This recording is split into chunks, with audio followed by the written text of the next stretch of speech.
دوستوں، آج انسان کئی ارب میل دور موجود پلانٹس کے موسم، درجہ حرارت اور آب و ہوا کے بارے میں انتہائی درست معلومات جانتا ہے۔ انسان اس زمین سے باہر چاند پر قدم تو بہت پہلے ہی رکھ چکا ہے، اب تو مریخ پر جانے کا منصوبہ بنایا جا رہا ہے، مگر اس تمام کامیابی کے لیے بہت سے لوگوں نے اپنی جان تک قربان کر دی۔ 12 اپریل 1961 کے دن جب روسی خلاباز یوری گاگرین اپنے خلائی جہاز ووستک 1 کے ذریعے خلا میں پہنچا، اس دن سے لے کر اب تک بہت سے انسان خلائی تحقیق کے مختلف مشنز کے دوران اپنی جان کی قربانی بھی دے چکے ہیں۔ روس نے جس طرح سے کسی چیز کی پرواہ کیے بغیر خلائی میدان میں تحقیقات جاری رکھیں، اسی وجہ سے بعد میں امریکن چاند تک پہنچ پائے، اور روسیوں کے خلا میں رہائش کے تجربات کی بدولت آج تک خلائی اسٹیشن یعنی ISS پر طویل ترین سائنسی تجربات کیے جا رہے ہیں، اور خلابازوں نے وہاں سینکڑوں دن تک رہنے کے کئی ریکارڈ بنائے ہیں۔ مارچ 2022 میں اسی خلائی اسٹیشن پر امریکی خلاباز مارک وین نے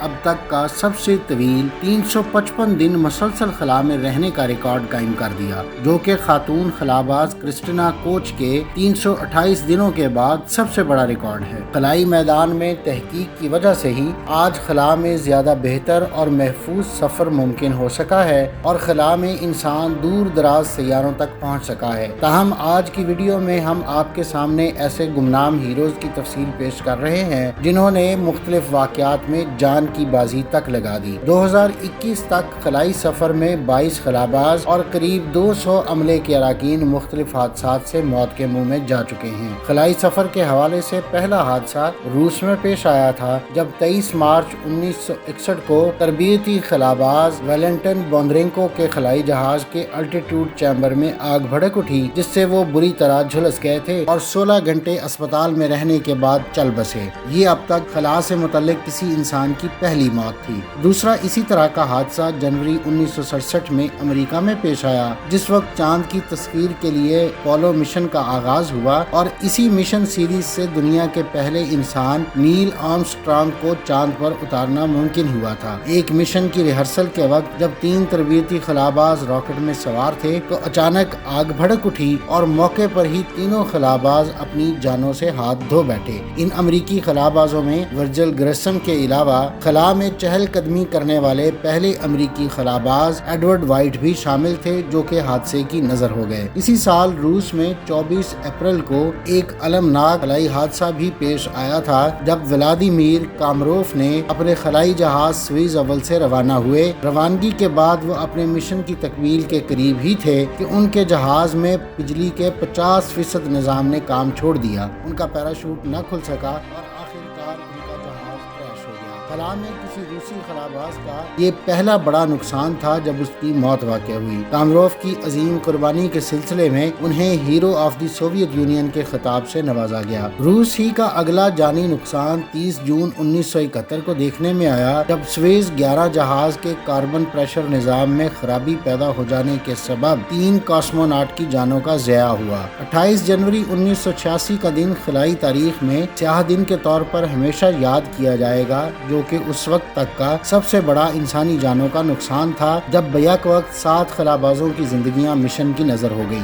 یہ خلائی شٹل، جسے خلا میں بار بار استعمال کے لیے بنایا گیا تھا، نہایت منحوس ثابت ہوئی، اور شٹل چیلنجر لانچنگ پیڈ سے روانگی کے محض 73 سیکنڈ بعد ہی تباہی سے دوچار ہو گئی۔ شٹل کے راکٹ بوسٹروں نے آگ پکڑ لی تھی، اور اس طرح نئی امیدوں اور تمناؤں سے بھیجے جانے والا مشن بری طرح ناکام ہوا، اور امریکی خلائی پروگرام کو زبردست جھٹکا لگا۔ 19 سال بعد جب پچھلے حادثے کے زخم کچھ بھرے تھے، ایک بار پھر شٹل کی تباہی کا اندوہناک سانحہ پیش آیا۔ یہ 1 فروری 2003 کا افسوسناک دن تھا۔ خلائی شٹل کولمبیا اپنے 16 روزہ کامیاب خلائی مشن سے واپس آ رہی تھی کہ زمینی فضا میں داخلے کے وقت حادثے کا شکار ہو گئی، اور اس بار بھی 7 مرد اور خواتین خلاباز اپنی جانیں قربان کر گئے۔ دوبارہ ہونے والے اس بڑے نقصان کے بعد خلائی شٹل سروس کو 2008 تک معطل رکھا گیا۔ اسی شٹل سے جانے والوں میں انڈین نژاد امریکی خلاباز ڈاکٹر کلپنا چاولہ بھی شامل تھیں جو موت کا شکار ہو گئیں۔ کرنال انڈیا میں پیدا ہونے والی کلپنا پہلی ہندوستانی خاتون تھیں جو اپنے پہلے خلائی سفر پر بطور مشن اسپیشلسٹ جا چکی تھیں۔ 42 سالہ کلپنا کا دوسرا مشن ان کی زندگی اور کیریئر کا آخری مشن بن گیا۔ ایک اور جانی نقصان امریکہ نے اس وقت اٹھایا جب 31 اکتوبر 2014 کے دن اسپیس شپ VSS انٹرپرائز حادثے کا شکار ہوا۔ کریش میں پائلٹ جان بچا سکا جبکہ معاون پائلٹ مائیکل زندگی کی بازی ہار گئے۔ زیر تربیت خلابازوں میں اب تک 9 امریکیوں اور 2 روسی خلابازوں کی جانیں جا چکی ہیں۔ پہلا حادثہ 31 اکتوبر 1964 کے دن پیش آیا تھا جب ناسا کا ایئر کرافٹ کریش ہوا۔ اس میں خلاباز تھیوڈر فریمین ہلاک ہو گئے جبکہ 28 فروری کو تربیتی طیارے کے حادثے میں 2 امریکی خلاباز ایلیٹ سی اور چارلس بیسٹ دوم کی جانیں گئیں۔ 1967 میں 3 مختلف حادثات میں 3 امریکی خلابازوں کی ہلاکت ہوئی۔ دنیا بھر میں خلائی تحقیقاتی ادارے اور اس سے متعلق انڈسٹریز سے جڑے لوگوں کو بھی انتہائی سنگین خطرات کا سامنا کرنا پڑتا ہے۔ اس نوعیت کا سب سے بڑا سانحہ 24 اکتوبر 1960 کو ہوا تھا جب روس کے بیکونور خلائی مرکز پر راکٹ 16R کے پھٹنے کے نتیجے میں 78 ہلاکتیں ہوئی۔ 3 سال بعد اسی تاریخ کو بیکونور میں 7 جانیں گئیں اور دوسرا بڑا حادثہ بھی روس کے اسی مقام پر 18 مارچ 1980 کو دنیا نے دیکھا۔ اس مرتبہ وستوک 2M راکٹ نے تباہی مچا دی جب وہ بلاسٹ ہو گیا اور خلائی اڈے پر کام کرنے والے 48 افراد لقمہ اجل بن گئے۔ اسی اڈے پر سب سے زیادہ انسانی جانوں کا زیاں ہو چکا ہے۔ مجموعی طور پر بیکونور خلائی اڈے پر عملے کے 133 افراد ہلاک ہو چکے ہیں جبکہ 26 جون 1973 کو روس کے دوسرے خلائی اڈے پلیسٹسک پر راکٹ نے تباہی مچائی تھی اور 9 جانیں ضائع ہو گئی تھی۔ راکٹ سے مرنے والوں میں روس کے 145، جرمنی کے 10، چین کے 12، امریکہ کے 7 اور اٹلی، جاپان اور سویڈن کی ایک اموات ہو چکی ہیں جو کل 176 بنتی ہیں۔ جبکہ خلائی سفر کے دوران اور زمین پر راکٹ پھٹنے کے علاوہ دیگر حادثات میں بھی سائنسدانوں اور انجینئرز کے علاوہ عام ورکرز بھی موت کے منہ میں چلے گئے تھے۔ ان میں امریکہ اور روس کے 12 اور انڈیا کے 6 افراد شامل ہیں۔ اس طرح دنیا بھر میں مجموعی ہلاکتوں کی تعداد 200 کے لگ بھگ بنتی ہے۔ ناظرین، یہ تھی آج کی ویڈیو۔ اگلی ویڈیو تک کے لیے مجھے اجازت دیجیے۔ اللہ حافظ۔